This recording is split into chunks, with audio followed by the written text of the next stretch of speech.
KTheChosen. Hey, how's it going? What's good, bro? Welcome to WH. Thank you for coming in. Thanks for having me. Yeah. So, big week for you. Yeah. We had Vice just drop. Yeah. Come talk to me about it. So, what's the feel of the tape? So it's a bit dark because we're looking at grief and just kind of reflecting on mental well-being. Mm-hmm. But I think in that way, it's also kind of a celebration where people can actually talk about the things that they go through in the day-to-day, as well as things they've experienced during this pandemic. So I don't know, in some sense it's very real. So I don't know, I feel like right this week we're feeling realness. So what made you want to make a tape like that then? Because you know a lot of the people in the city itself, usually it's turn up music or club music or stuff like that. So what made you come with this sort of grief, as you just said? So for me, like, a lot of my music is just about exploring where I'm at in life right now. Yeah. So with the last year and a half that we've been indoors, I've had a lot of time to think about what's going on in the world, what's going on in my life. Yeah. And a lot of conversations I've had with friends and family have been about losing lost ones, right? Or like losing loved ones. So it's just kind of a way to kind of reflect on that and kind of speak to their situation, but also deal with it. I think a lot of times we have conversations, but then we keep the feelings inside. Exactly. So putting it on the tape allowed me to express it, and then a lot of people have said, yo, that's exactly how I feel right now too. So the time for turn up will come, but right now this is kind of where we're at, I feel. So with the tape itself, the process, how long did it take you to put this together, or was it just something that you had songs already put away? So a lot of it was written for the project. Yeah. All in all, it took about a year, but maybe in the actual recording was probably about 3 months. Yeah. But obviously with the pandemic, restrictions opened up. You could record with people, and then they closed up, so I had to wait. Yeah. There was a lot of conversations happening over Zoom.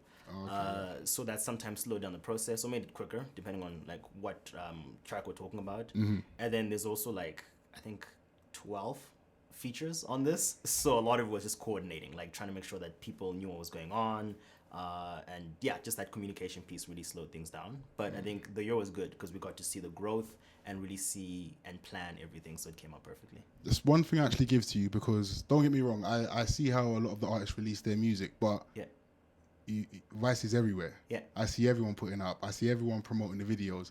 I see everyone talking about it. Yeah. The rollout is fantastic. I have to give it to you. So one of the other things, I was seeing myself, I don't know if you saw it. Tory Lanez was saying that people actually put time and effort into their music, only promote it for a week, and that's it. People don't make real music no more. So with this rollout, are you intending to make sure everyone in Calgary hears this? Most definitely, man. Like I said, it's almost a time capsule of this weird pandemic year that we're living in, but also a time for people to really connect with the story.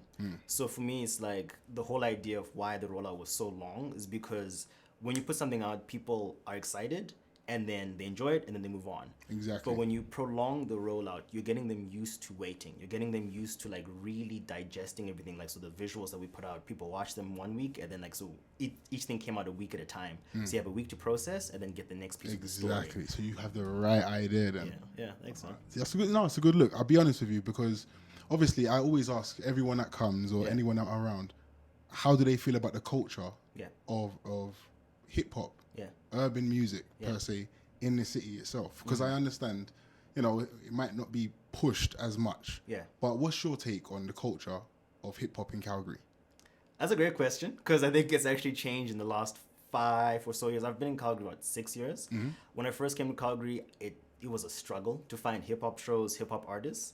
Now you just switch on the internet and you'll find them. Yeah. I think, like you said before, a lot of it does lean more towards turn up trap sound, which I think is dope because when we've been indoors for so long, you want music that's kind of exciting. Yeah. But I feel like there's becoming a bit more diversity in the sound.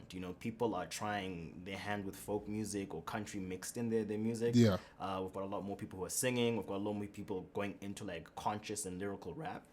So I think it's great because there's a lot of potential in Calgary, but a lot of it ends up going to other cities, Toronto, Vancouver, Montreal. So why do you think that is then? Because there's a bigger scene that's already established, right? So this is the thing. So you don't think that at this moment in time, you don't think Calgary has a hip hop scene? It has an emerging hip hop scene. So I feel like that's what I was saying. When I came, it was hard to find things. Yeah. Now they're pretty much in your face, but there's still not enough going on where if I say there's a show today, that might be the only show this month, right? Or there Yeah. might be one big show and like a couple small ones, right?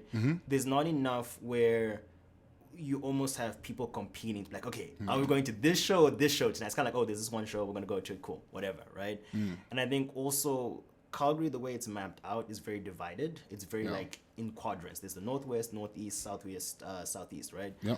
So there hasn't been the culture hasn't grown enough where there's like friendly competition between the quadrants. It's kind of like music kind of stays in those corners. Whereas in New York, it's such a big thing to rep your borough, right? And it ends up becoming a thing of, oh, if I'm going to Queens, man, and I'm from the Bronx, I got to show them like this is what makes me you know what? that. It's the same in London because you see that, for instance, South London, we got Stormzy, we got Dave, we got the rest of them. North London, they got Skepta, Tion Wayne, Heady One. Like they're proud of the areas that they're from. They're known in it. Yeah. So with that being said, there has been progress in the city. Yeah. But what can be done now to push it even further? Exactly what you said. Just the pride, right? Just like rep the Northwest, rep the Northeast, rep Calgary, right? Because what ends up happening is it's healthy competition. Where now, like, if you're like, okay, Northwest, everyone else is like, why is the Northwest talking so much? Like, we got shit too, right? So it creates that healthy competition within, and then that almost creates like this excitement for stuff that comes out of Calgary, and then everybody around is like, wait, what's happening in Calgary?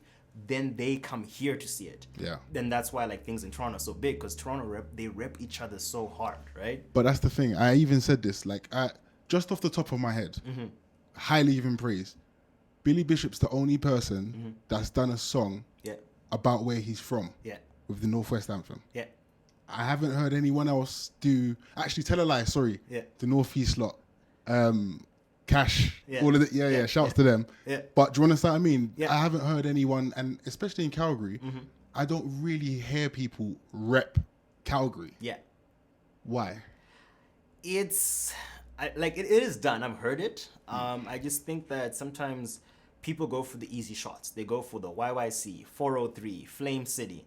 These are very easy ones to capture, but because they're so easy, like the bar almost goes unheard, right? But like you said, if you got the Northwest Anthem or, you know, something that's a bit specific, think of like Drake and the way that after that people started speaking like with a more patois sound because they're like, oh, I love this accent that Drake created. It's like, nah, man, it's not even where it comes from. Yeah. But he does it so well that people now associate it with Drake and Toronto, right? So I think for Calgary, it's kind of like we need to look at what makes our city unique, what makes our city Calgary, what would make the sound Calgary. Yeah. Right? Because if you're rapping on drill beats, that's dope, but people associate this with the UK. They associate this with Chicago. So someone will hear you and think that's where you're from. Yeah. It'll only be in the lyrics that they hear, but a lot of people don't listen to lyrics on the first round, right? So they'll be like, oh, this Chicago dude is dope. Wait, why is he talking? What the hell is a Calgary? You know, so it's got to be obvious from the sound, the look, everything. Imagine you're a rapper, they look at you for answers. Whenever there's disaster, they claim that you woke. Bring them all together, share pain and laughter, ask them to support you.